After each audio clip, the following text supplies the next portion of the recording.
We're going to come back and talk to this professor, Peter Mathews, get his take on it, and then yours. Meantime, we got to figure out this fiscal cliff. We don't want to go off the cliff before we get to the pan dulce. Let's first talk to our friend Peter Mathews, political science professor, Cypress College, and also a colleague of mine from my days at NBC. Peter, welcome back, sir.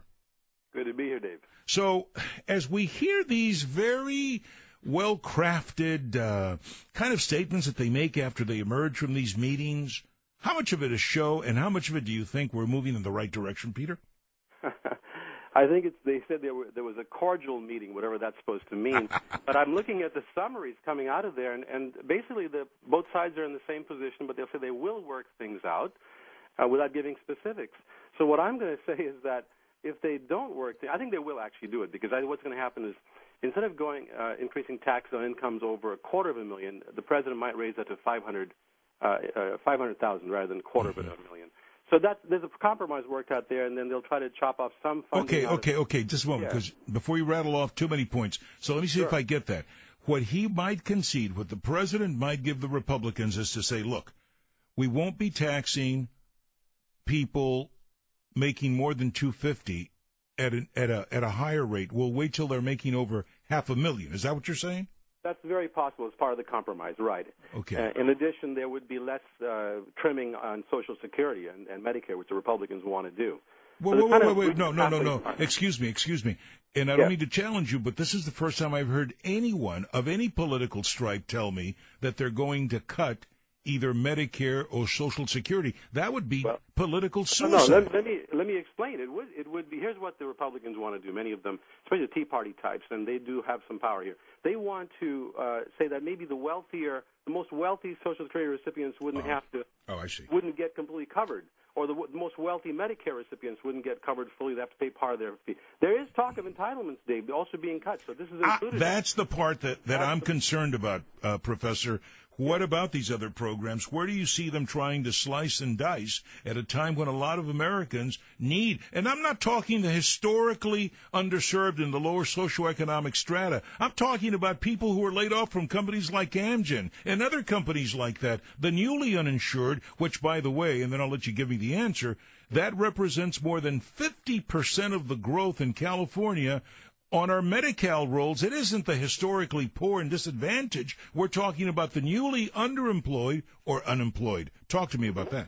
Well, those are actually solid middle-class people just not long ago. That's it. They're going to be in dire need, and that's why the president is trying to hold on to these tax increases as much as possible on the wealthiest people to bring that money in. But let me say something else, Dave. Yes. The education budget is going to take huge hits. I mean, you're looking at Head Start. $2 billion will be cut out of the federal education budget for K through 12 alone, and $2 billion more for higher education, which will include cuts in Head Start programs, in teacher training programs, in federal school lunch programs, as well as in terms of college, it'll be cuts in the Pell Grant programs for the people who could afford, qualify, the middle class. So there's going to be huge cuts here unless they get this agreement. And I think the agreement that they may get, like I said, is probably the president would raise the amount beyond which he'll start the higher taxes at about $500,000 a year rather than $250,000. And he might agree to, I've heard some talk about this, especially from the Republican side, saying that some of the wealthiest recipients of Social Security should be means tested. Okay, here's where my concern goes as you were outlining where the entitlements, and I don't like that word entitlement. Let me tell you something. No, I don't like it. To me, many of these programs have been over time. They've been earned by the workers who get them. Okay, so let me go back on this thing. Historically, what I've seen both at the state and federal level is that the constituencies that can least defend themselves, or the individuals who can least defend themselves, are the ones hurt. For instance, Head Start. What are the kids going to do? They can't revolt. It's going to be horrible because Head Start works so well for moderate income and low income children. They go on to college later on when they get into a later stage in life, and they do very, very well. Well, what about, for instance, because I want you to give me a combined answer. When you cut out lunch programs, you're actually hurting the kids who can least afford to do anything about it. That may be their only square hot meal of the day. Absolutely. That's what I want to talk about. One other aspect is, and that's Grover Norquist, Dave. You heard of Grover Norquist? Sure. He founded the Americans for Tax Reform under President Reagan's urging back in 1985, and he's come up with a taxpayer protection pledge where 238 members of the House have signed it 41 U.S. senators have signed it.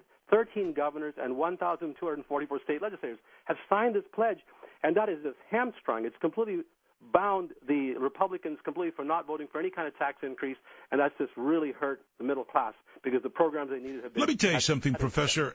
I've got my crystal ball here right before I go into the segment on Santeria. I'm going to tell you something.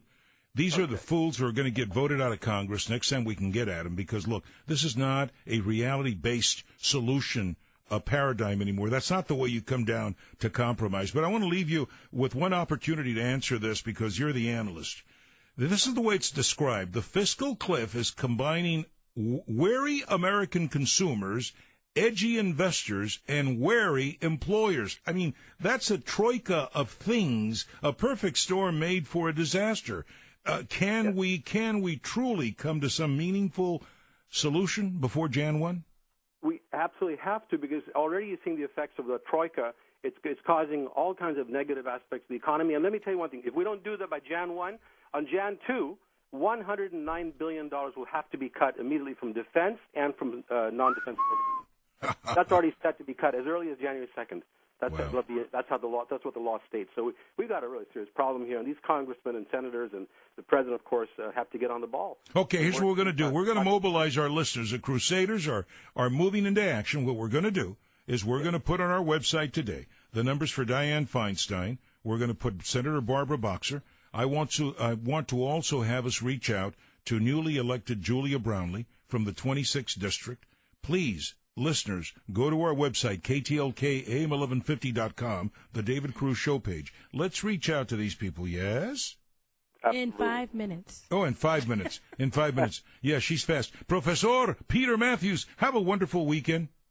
Hasta luego, Dave. Nice Hasta to talk to luego. you, man. Always good to speak with you. The professor. Enjoyed my days with him in front of a kid. But you know what I hate? He still has hair. That's the thing that bothers me. See what I'm saying? You can have it, too, for the right price.